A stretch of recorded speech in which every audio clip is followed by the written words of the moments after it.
नमस्कार दोस्तों, स्वागत है आप सभी का आपके जो है अपने चैनल AKHD क्लासेस में। आज जो है पसाड़ काल के जो है हम लोग टॉप 21 महत्वपूर्ण प्रश्न देखेंगे, जो कि क्या है सभी प्रकार की क्या है परीक्षाओं के लिए महत्वपूर्ण है। आप जो है अगर किसी प्रकार की क्या है परीक्षा की तैयारी कर रही हैं, ठीक है, या कर रहे हैं, सभी प्रकार के लिए क्या है महत्वपूर्ण है। तो वीडियो को जो है शुरू से अंत तक देखिएगा, ठीक है। चलिए वीडियो को स्टार्ट करें और बात करें पहले प्रश्न की। तो पहला प्रश्न है कि रॉबर्ट जो ब्रूस फूट थे वह एक थे, तो क्या थे आपको बताना है। अगर आपको आंसर पता तब लोग क्या है कमेंट बॉक्स में उसको बता सकते हैं।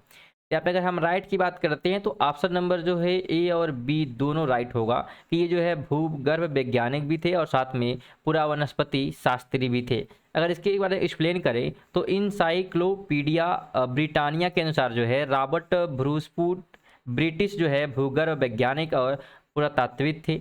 जियोलॉजिकल सर्वे से संबंध में रॉबर्ट ब्रूसफूट ने जो है 1863 में भारत में पसाड़कालीन बस्तियों के अन्वेषण की शुरुआत की। तो कब की थी? तो 1863 में। ये भी ध्यान रखना है। और अतः जो है स्पष्ट है कि इससे इस प्रश्न का उत्तर क्या होगा, विकल्प ए और बी दोनों होगा। ये आपको ध्यान रखना है।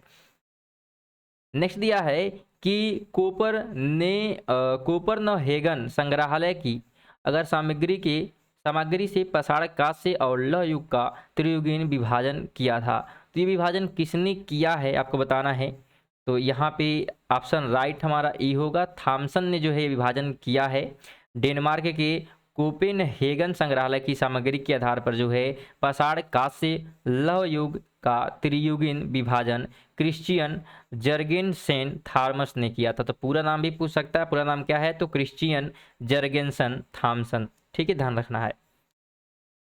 यहाँ पे सूची 1 और सूची 2 दी गई है, दोनों को मिलान करना। कुछ लोग ऐसे प्रश्न देखते हैं और क्या है वीडियो को छोड़ के चले जाते हैं। तो आपसे निवेदन है कि वीडियो को अंत तक देखिए, बहुत सारी चीज़ें क्या आपको सीखने को मिलेगी। और ऐसे प्रश्न में क्या होते हैं, एक साथ आप लोग 3-4 क्या है क्वेश्चन के आंसर यहाँ पे प्राप्त कर सकते हैं। जैसे यहाँ पे दिया सुमिलित करना है, एक तो पुरातात्विक स्थल है, ठीक है, और वर्तमान में वो जगह कौन सा है ये आपको इसमें क्या करना है, मैच करना है, ठीक है। तो अगर यहाँ पे हम मिलान करते हैं तो जो ए नंबर का होगा, जो नेवासा है, ये महाराष्ट्र में है। कहाँ पे है?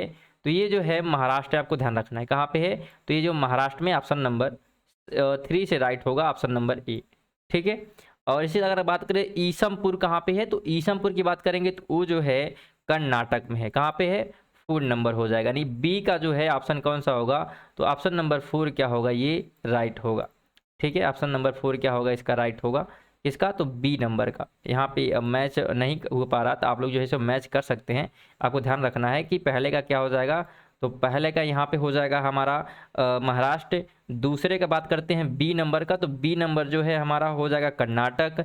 डिडवाना की बात करेंगे, डिडवाना कहाँ पे है, तो राजस्थान में है। ऑप्शन नंबर जो है 1 हो जाएगा। और अगर बात करें गुड़ियाम गुफा की, तो ये जो है तमिलनाडु में है। अगर इस प्रकार हम राइट आंसर देखते हैं तो ऑप्शन नंबर सी जो है हमारा राइट होगा, ध्यान रखना है।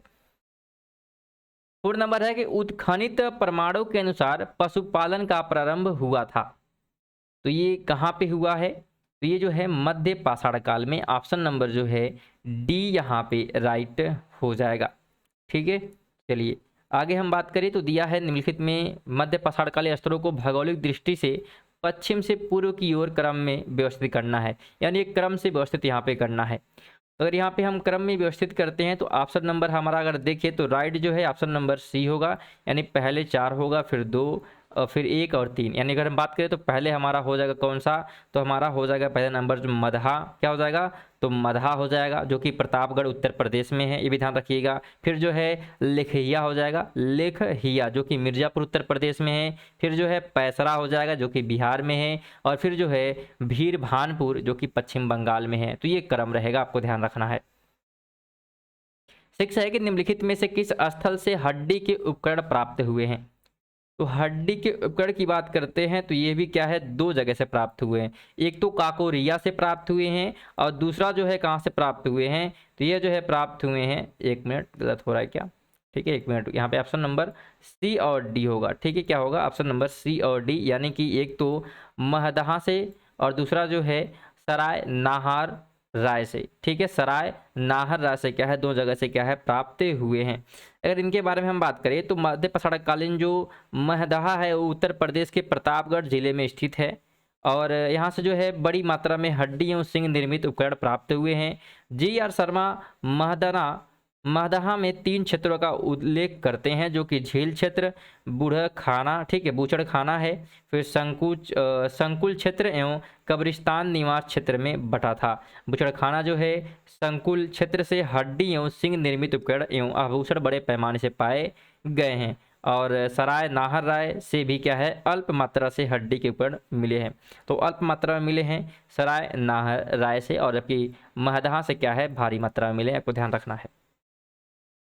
7 है कि एक ही कब्र से 3 मानव कंकाल, तो ये कहाँ से मिले हैं, तो ये मिले हुए हैं कहाँ से, तो दमदमा से, ठीक है, दमदमा से है, एक ही स्थान से क्या मिले हैं, तो 3 जो है कंकाल मिले हुए हैं। और अगर हम बात करें इसके बारे में, तो ये जो है एक प्रकार से कहाँ पे है, तो मध्य जो है गंगा घाटी के प्रताप जिले में स्थित सराय नाहररा जो है एक प्रकार से यहाँ पे स्थित है। और एक प्रकार से उत्खनन की बात करेंगे तो लगातार जो है 5 वर्षों तक किए गए उत्खनन के फलस्वरूप जो है पश्चिमी तथा मध्यवर्ती क्षेत्र से कुल मिलाकर जो है 41 मानव, ठीक है, समाधान ज्ञात हुए हैं। तो कुल कितने यहाँ पे मिले हैं, 4100 मिले हैं। और इन समाधानों में जो है 5 समाधान युग्म समाधान थे, यानी 5 ऐसे थे जहाँ पे क्या है 2-2 कंकाल थे, ध्यान रखना है, और एक समाधान में 3 कंकाल क्या है मिला हुआ है, तो ये आपको ध्यान रखना है। 8 की बात करते हैं तो खाद्यान्नों की कृषि सर्वप्रथम प्रारंभ हुई थी। तो अगर हम खाद्यान्नों की कृषि बात करते हैं तो ये जो है 9 पाषाण काल से प्रारंभ हुई है। ठीक है दोस्तों, महत्वपूर्ण वीडियो है तो आपको स्किप नहीं करना, साथ में एक्सप्लेन भी करते हुए चल रहे हैं। इसमें ध्यान रखना है कि अगर हम बात करें तो ये प्रारंभ जो है 9 पाषाण काल में हुआ था, और ये वही समय है जब मनुष्य क्या किया है, कृषि कर्म से परिचित हुआ था। ठीक है, 9 पाषाण काल में ये क्या हुआ था, जो मनुष्य था वो कृषि से परिचित हुआ था, आपको ध्यान रखना है। 9 की बात करते हैं तो मानव द्वारा सर्वप्रथम प्रयुक्त अनाज, मानव ने सबसे पहले कौन सा अनाज जो है प्रयुक्त किया था, तो ये जो है जौ था। ऑप्शन नंबर सी जो है इसके बारे में राइट हो जाएगा। वैश्विक दृष्टि से देखा जाए तो सर्वप्रथम जौ, जो कि 8000 ईसा पूर्व के आसपास क्या है, भूमध्य सागर एवं ईरान के मध्य स्थित पश्चिमी एशिया के क्षेत्र में मानव द्वारा उगाया गया। बाद में लगभग इन्हीं क्षेत्रों में जो है 8000 ईसा पूर्व के आसपास गेहूं भी उगाया जाने लगा। ठीक है, तो गेहूं बाद में आता है, हालांकि सबसे पहले जौ आता है, ध्यान रखना है। 3 है कि भारतीय उपमहाद्वीप में कृषि के प्राचीनतम साक्ष्य प्राप्त हुए हैं। तो कहाँ से प्राप्त हुए हैं, तो ये जो है प्राप्त हुए हैं कहाँ से, तो लहुरा देव से। कहाँ से, तो लहुरा देव, ऑप्शन नंबर बी यहाँ पे राइट हो जाएगा। और ये किस समय की बात हो रही है, तो ये जो है 9000 ईस्वी पूर्व से लेकर 7000 ईस्वी पूर्व के बीच में क्या है, चावल के साक्ष्य प्राप्त हुए हैं। तो कब प्राप्त हुए ये भी ध्यान रखना है। और स्थान की अगर बात करते हैं तो कहाँ पे है ये, तो ये स्थान की बात करेंगे तो उत्तर प्रदेश के संत कबीर नगर जिले में क्या है स्थित है, तो ये जगह भी ध्यान रखिएगा। ठीक है, चलिए आगे बढ़ते हैं। 11 है कि उस स्थल का नाम बताइए जहां से प्राचीनतम अस्थाई जीवन के प्रमाण मिले हैं। तो वह स्थल कौन सा है, तो वह स्थल आपको ध्यान रखना है कि वह स्थल जो है मेहरगढ़ है। क्या है, तो मेहरगढ़, ऑप्शन नंबर जो है यहाँ पे डी राइट हो जाएगा। यहाँ पे ध्यान रखने वाली बात क्या है कि अगर हम बात करें जीवन के प्रमाण की, सर्वप्रथम बलूचिस्तान के कच्छी मैदान स्थित मेहरगढ़ जिले से मिले हैं। वर्तमान में ये कहाँ पे है, तो बलूचिस्तान के कच्छी मैदान के स्थित मेहरगढ़ जिले से मिली है, जिसकी प्रमाणिक तिथि जो है 7वीं शताब्दी ईसा पूर्व है। ठीक है, तो ये ध्यान रखना। जबकि अगर हम बात करें कीली गुल मोहम्मद एवं कालीबंगा की प्राचीनतम तिथि क्रम से जो है 4000 से 3500 ईसा पूर्व है। ठीक है, इसलिए विकल्प क्या होगा, डी यहाँ पे राइट होगा।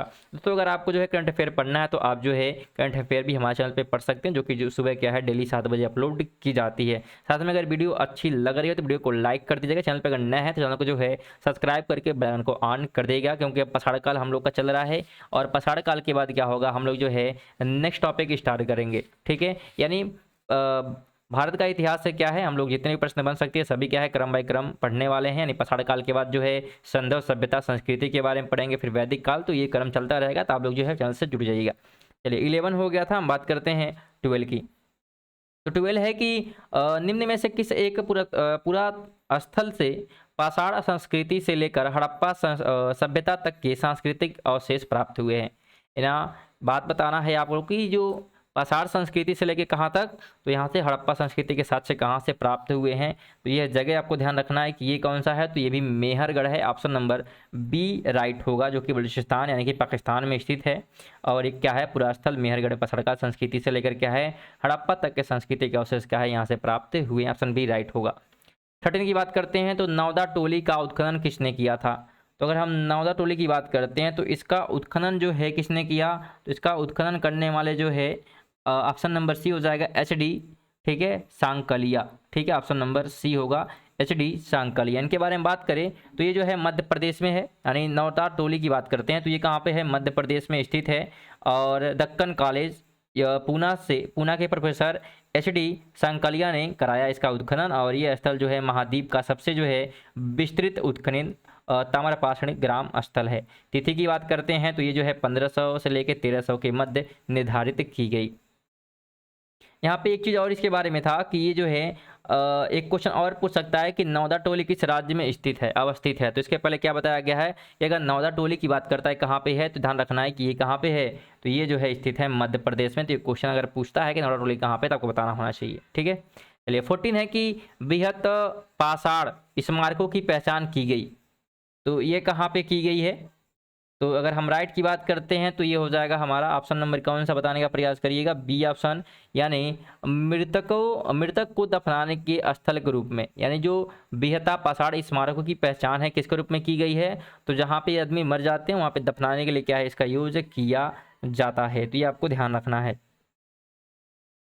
15 है कि राख का टीला निम्नलिखित में से किस नव पाषाणकालीन स्तर से संबंधित है। तो राख का किला की बात करते हैं तो ये जो है संगन कल्लू, ठीक है, संगन कल्लू से संबंधित है। ऑप्शन नंबर बी यहाँ पे राइट होगा, जो कि कर्नाटक में मैसूर के पास बेल्लारी जनपद में स्थित संगोल कुल्लू नामक नवपाषाणकालीन पुरास्थल से राख के टीले प्राप्त हुए हैं। ठीक है, तो कहाँ पे है ये, कर्नाटक के मैसूर के पास, ये आपको ध्यान रखना है जगह। 16 है कि निम्न में से कौन सा स्थल जो है प्रागैतिहासिक चित्रकला के लिए प्रसिद्ध है। तो भीमबेटका है उसके लिए, ऑप्शन नंबर बी यहाँ पे राइट हो जाएगा, जो कि मध्य प्रदेश के रायसेन जिले में स्थित भीमबेटका प्रागैतिहासिक शैल चित्र कला का श्रेष्ठ उदाहरण है। और इन गुफाओं में जो है जीवन के विविध रंगों को पेंटिंग के रूप में क्या है उकेरा गया है, जिनमें क्या है हाथी है, सांबर हिरण है आदि के चित्र हैं यहाँ पे। और यहाँ के जो है शिलास्तरों की बात करते हैं तो सर्वाधिक चित्र प्राप्त हुए हैं, और इनकी खोज जो है 1957 में VS वांककर ने की थी। वांककर ने किया है इसकी खोज की 1957 में, और किसकी, तो भीमबेटका की, ध्यान रखना है। और इसे जो है यूनेस्को विश्व धरोहर में भी क्या है सूची में शामिल किया गया है। और यहाँ पे क्वेश्चन चिन्ह करके पूछ सकता है, जैसे क्वेश्चन क्या हो सकता है इसमें कि भारत में किस जो है शिलाश्रय से सर्वाधिक चित्र प्राप्त हुए हैं, तो भीमबेटका इसका आंसर हो जाएगा। क्वेश्चन अगर चेंज किया जाए तो इसमें निम्नलिखित में से किस भारतीय पुरातत्ववेत्ता ने पहली बार जो है भीमबेटका गुफा को देखा और उसकी शैल चित्रों को प्रागैतिहासिक महत्व को खोजा। तो यहाँ पे नाम क्या होगा, BS वांकर, ठीक है, वांककर, ठीक है, ये होगा। तो आपको यहाँ पे 2-3 क्वेश्चन का आंसर यहाँ पे मिल रहे हैं, ध्यान रखना है। 17 है कि गैरिक मृदभांड पात्र OCP का नामकरण हुआ था। ठीक है, तो नामकरण की बात हो रही है तो ये जो है हुआ था कहाँ पे, हस्तिनापुर में, ठीक है, हस्तिनापुर में यहाँ पे हुआ था। और अगर इसके बारे में बात करें तो गंगा यमुना दोआब की सांस्कृतिक परंपरा संभवतः उस संस्कृति के साथ शुरू हुई थी, जिससे जो है अपने अत्यंत विशिष्ट मृदभांड के नमूने के कारण क्या है गिरुवड़ी गैरिक मृदभांड संस्कृति OCP कहा गया है। और BV लाल ने जो है निर्देशन में 1950 से 52 के दौरान जो है हस्तिनापुर में हुए उत्खनन में सर्वप्रथम जो है गैरिक मृदभांड प्राप्त हुए थे, और वहीं जो है इसका नामकरण भी हुआ था। 18 है कि ताम्रसम काल में महाराष्ट्र के लोग मृतकों को घर के फर्श के नीचे किस तरह रख कर दफनाते थे। तो किस तरह दफनाते थे ये, तो ये लोग दफनाते थे किस तरफ, तो उत्तर से दक्षिण की तरफ। किस तरफ, तो उत्तर के दक्षिण की तरफ क्या है दफनाते थे लोग, ठीक है, ये आपको ध्यान रखना है। 19 है निम्नलिखित में से किस स्थल से जो है मानव कंकाल के साथ कुत्ते का कंकाल भी सावधान से प्राप्त हुआ है। तो किस स्थान से प्राप्त हुआ है, तो ये प्राप्त हुआ है बुर्जर होम से, ठीक है, बुर्ज होम से क्या है ये प्राप्त हुआ है। ऑप्शन नंबर जो है बी राइट होगा। जो अगर जगह की बात करते हैं तो ये जो है ध्यान रखिएगा जम्मू एंड कश्मीर की श्रीनगर के निकट उत्तर पश्चिम में स्थित जो है ये ध्यान रखना है। और ये क्या है, एक प्रकार से नवपाषाणकालीन अवस्था में मानव कंकाल के साथ कुत्ते का कंकाल भी सावधान में प्राप्त हुआ है, ये आपको ध्यान रखना है। 20 है कि विंध्य क्षेत्र के किस जो है शिलाश्रय से सर्वाधिक मानव कंकाल मिले हैं। तो कहाँ पे मिले हैं ये, तो सबसे अधिक मिले हुए हैं लेखहिया से, ऑप्शन नंबर डी यहाँ पे राइट होगा, ठीक है, लेखहिया से मिला हुआ है। और अगर हम बात करें ये स्थल जो है, अगर स्थल की यहाँ पे बात करते हैं तो यहाँ पे कुल जो है 17 कंकाल क्या है प्राप्त हुए हैं, कितने, तो 17 जो है कंकाल यहाँ से प्राप्त हुए हैं। और ये आपको ध्यान रखना है, जो कि अमेरिका के ओरेगॉन विश्वविद्यालय के जॉन आर लुकास के अनुसार क्या है, लेखिया में कुल 27 मानव कंकाल की अवस्थी मिली है। ठीक है, इनकी हम माने तो 27 ही मानते हैं, बाकी क्या है तो इनका मानना है कि 17 यहाँ से मिले हैं। आपको ये 17 ध्यान रखना है। और इसके पहले एक क्वेश्चन था, उस क्वेश्चन की बात करें तो यहाँ पे अगर क्वेश्चन चेंज करके पूछा जाए तो क्वेश्चन ये भी हो सकता था कि गर्त आवास के साक्ष्य प्राप्त हुए हैं तो बुर्ज होम से प्राप्त हुए, ये भी ध्यान रखना है। चलिए आगे है 21 है कि नीचे दो कथन दिए गए हैं, एक को अभिकथन तथा दूसरे के कारण है यहाँ पे। तो पहला कथन क्या है कि विंध्य क्षेत्र के, ठीक है, विंध्य क्षेत्र के पछाड़ युगीन लोगों ने नूतन भूतल काल के अंत में गंगा घाटी का प्रवचन किया और कारण दिया हुआ है कि जलवायु परिवर्तन के कारण इस काल में शुष्कता का चरण था। अब यहाँ पे कूट शब्द दिए गए हैं, राइट क्या होगा? तो यहाँ पे राइट जो है हमारा ऑप्शन नंबर ए हो जाएगा, यानी कि ए और आर दोनों सही है तथा आर ए की सही व्याख्या करता है, इसलिए ऑप्शन नंबर जो है ए यहाँ पे क्या हो जाएगा, राइट हो जाएगा। दोस्तों ये थे हमारे 21 महत्वपूर्ण प्रश्न उत्तर जो कि सभी प्रकार के प्रश्नों के लिए महत्वपूर्ण थे। उम्मीद करेंगे वीडियो आपको अच्छी लगी, वीडियो को लाइक करिएगा, चैनल पर नए होंगे चैनल को जो है सब्सक्राइब करके बेल आइकन को ऑन जरूर कर लीजिएगा। चलिए मिलते हैं कि छोटी वीडियो, तब तक के लिए जो है जय हिंद जय भारत।